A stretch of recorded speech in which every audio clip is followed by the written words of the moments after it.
Assalamualaikum warahmatullahi wabarakatuh. Halo anak-anak semua. Semoga kalian selalu dalam keadaan sehat ya. Di sini Ibu akan bercerita atau mendongeng tentang hewan. Hewan si kancil dan si siput. Kalian simak dan dengarkan cerita dari Ibu ya.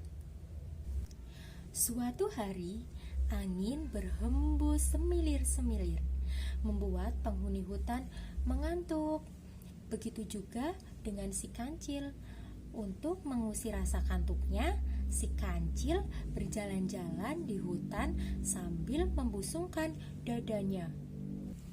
Sambil berjalan, si kancil berkata, "Siapa yang tak kenal kancil? Si pintar, si pemberani, setiap masalah pasti akan terselesaikan olehku." Ketika sampai di sungai, si kancil segera minum untuk menghilangkan rasa hausnya. Air yang begitu jernih membuat si kancil dapat berkaca. Si kancil berkata-kata sendirian. "Buaya, gajah, harimau, semuanya binatang bodoh. Jika berhadapan denganku, mereka dapat aku berdaya." Si kancil tidak tahu kalau ia dari tadi sedang diperhatikan oleh seekor siput yang sedang duduk di bongkahan batu yang besar.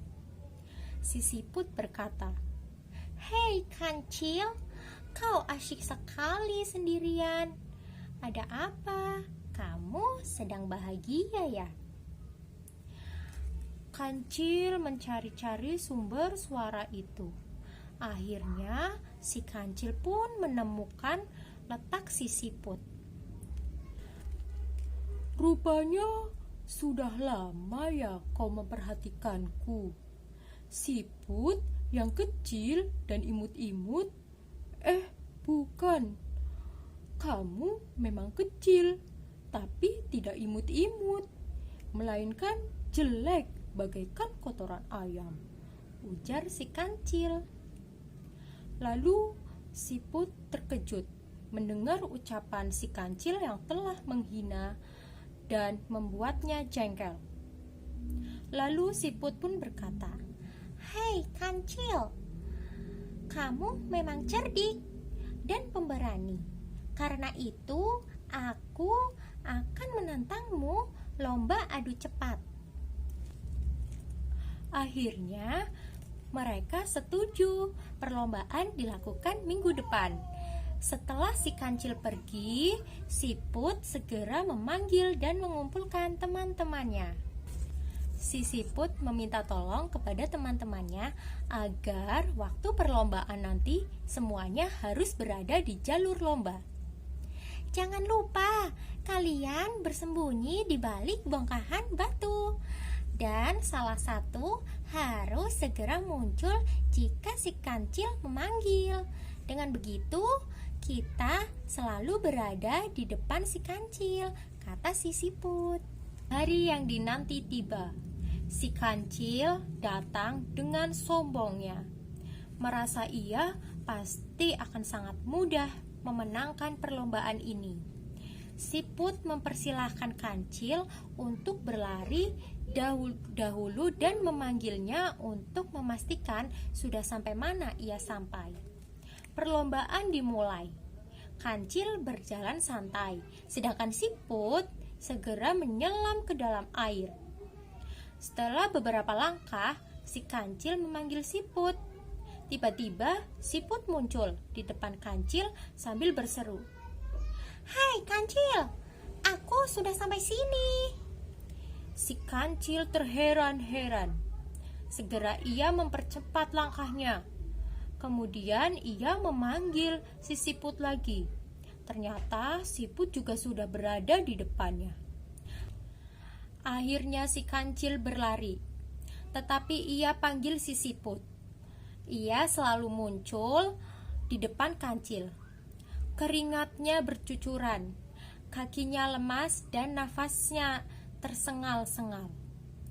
Ketika sampai finish, ia memanggil siput tapi tidak ada jawaban. Si kancil berpikir siput sudah tertinggal jauh dan ia akan menjadi pemenang dalam perlombaan ini. Si kancil berhenti berlari. Ia berjalan santai sambil beristirahat. Dengan senyum sinisnya, si kancil berkata, "Kancil memang tiada duanya." Si kancil dikagetkan ketika ia mendengar suara siput yang sudah duduk di atas batu besar. "Oh, kasihan sekali kau, kancil. Kelihatannya sangat lelah. Capek ya berlari," ejek si siput. "Tidak mungkin. Bagaimana kamu bisa lebih dahulu sampai? Padahal aku berlari sangat kencang," seru si kancil. "Sudahlah, akui saja kekalahanmu," ujar si siput. Si kancil merasa heran dan tak percaya kalau ia dikalahkan oleh binatang yang lebih kecil darinya. Si kancil menundukkan kepalanya dan mengakui kekalahannya. "Sudahlah, tidak usah sedih. Aku tidak minta hadiah kok. Aku hanya ingin kamu ingat satu hal. Janganlah sombong dengan kepandaian dan kecerdikanmu. Semua binatang mempunyai kelebihan dan kekurangan masing-masing. Jadi, jangan suka menghina dan menyepelekan mereka ya," ujar si siput. Siput segera menyelam ke dalam sungai. Tinggallah si kancil dengan rasa malu dan penyesalannya. Bagaimana anak-anak? Apakah kalian tertarik dengan cerita yang sudah ibu sampaikan? Semoga kalian tertarik ya dengan cerita dongeng yang sudah ibu sampaikan.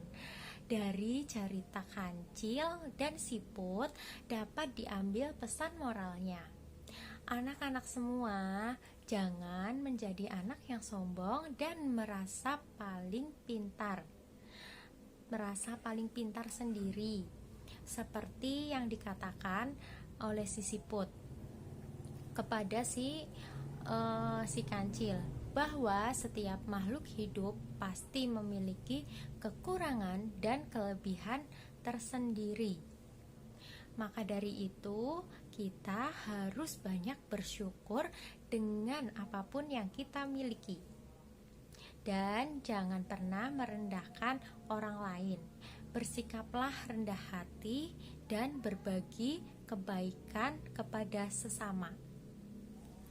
Begitu ya anak-anak, semoga yang ibu sampaikan dan ibu ceritakan dapat bermanfaat untuk kalian semua.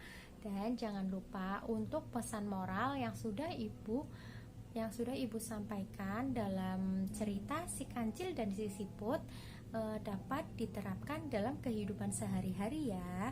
Dan untuk kalian semua tetap semangat belajarnya. Kurang lebihnya mohon maaf jika masih banyak kekurangan. Wassalamualaikum warahmatullahi wabarakatuh.